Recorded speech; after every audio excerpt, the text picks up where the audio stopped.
Doctor साहब, आजकल जो है लोगों के गले में जो है बहुत दर्द और दुखन पैदा हो रही है। किस कारण से आप इसे मानते हैं? आप एक्सपर्ट हैं, क्या कुछ लोगों से कहना चाहेंगे? वो देखिए अभी जो मौसम बदला है इसमें एक वायरस आया है H5N1 और H1N1। ये दो तरह के वायरस आए हैं जो एनसीआर में भी थे, जो महाराष्ट्र में भी थे, जो मध्य प्रदेश में भी थे और वो उसमें भी थे कर्नाटक में। तो ये जो आए हैं वायरस आए हैं इसकी वजह से जो अभी आपने जिक्र किया कि बहुत ज़्यादा पेन होता है और पूरे शरीर में दर्द रहता है, बुखार आता है, बुखार हाई ग्रेड चला जाता है। लेकिन इस वायरस में ये देखा गया है कि इसमें जो प्लेटलेट है वो कभी कम नहीं हुआ। इसमें जो टीएलसी है वो बढ़ता है और कुछ ऐसे काउंट बढ़ते हैं जो वायरल इन्फेक्शन में बढ़ जाते हैं, लेकिन प्लेटलेट इस वायरस में हमने हर मरीज का टेस्ट करा के देखा लेकिन कम नहीं हुआ। अब इसका इलाज क्या था? इसका इलाज था कि जो हमने दवाई उस वक्त कोविड के लिए यूज की वो इसका इलाज था और अभी भी है वो। अब कम है लेकिन अभी भी है। तो इसमें वो कुछ जो डॉक्टर्स हैं हमारे उन्होंने एंटीवायरस ड्रग्स यूज की हैं। वो कुछ ने कोविड वाली दवाइयाँ यूज की हैं, कुछ ने सिंपल पैरासिटामोल दे के मरीजों को ठीक किया है। पर इसमें क्या नहीं लेना चाहिए ये बहुत ज़रूरी है, जिनको अभी भी हो सकता है वो। इसमें ये है कि जितनी भी हमारे घर पे दर्द निवारक दवाइयाँ पड़ी होती हैं जैसे कॉम्पीफ्लैम होता है या फ्लैक्सोन होता है या वोवेरॉन होता है, डाइक्लोफेनेक टाइप, वो दवाइयाँ इस बुखार में कभी भी रिकमेंडेड नहीं है। इसमें हमें सिर्फ पैरासिटामोल देना है और वो पैरासिटामोल हम वजन के हिसाब से उनको दे सकते हैं हर 6 घंटे के बाद।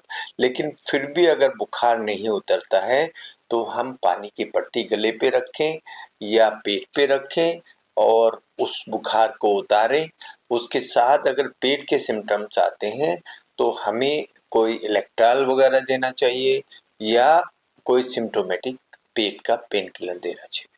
डॉक्टर साहब, जिस तरह की गले में दिक्कत आ रही है, लोकल जो है डॉक्टर को दिखा के लोग दवाई खा रहे हैं, ईएनटी को नहीं दिखा के दवाई खा रहे हैं, उसके लिए क्या कुछ कहना चाहिए? वो देखिए अंतर ये आ रहा है कि कुछ लोग फार्मेसी से मेडिसिन ले रहे हैं। तो वो तो सिर्फ जो होता है कि भाई सीजनल बुखार है उसके हिसाब से दे देते हैं और ना वो ज़्यादा एजुकेटेड हैं। लेकिन जो दूसरे हैं डॉक्टर जो ईएनटी से अलग हैं वो उसको पहचान नहीं पा रहे हैं। हम गला देख के पहचान जाते हैं कि ये वायरस है या ये बैक्टीरिया है। तो जो बैक्टीरिया का इन्फेक्शन होता है उसमें एंटीबायोटिक काम करता है। इसमें भी अधिकतर हमारे फिजिशियन भाई एंटीबायोटिक पहले दे रहे थे और उसके बाद जब उनको आराम नहीं मिल रहा था तो तब वो दूसरी ड्रग पे स्विच ओवर हो रहे थे।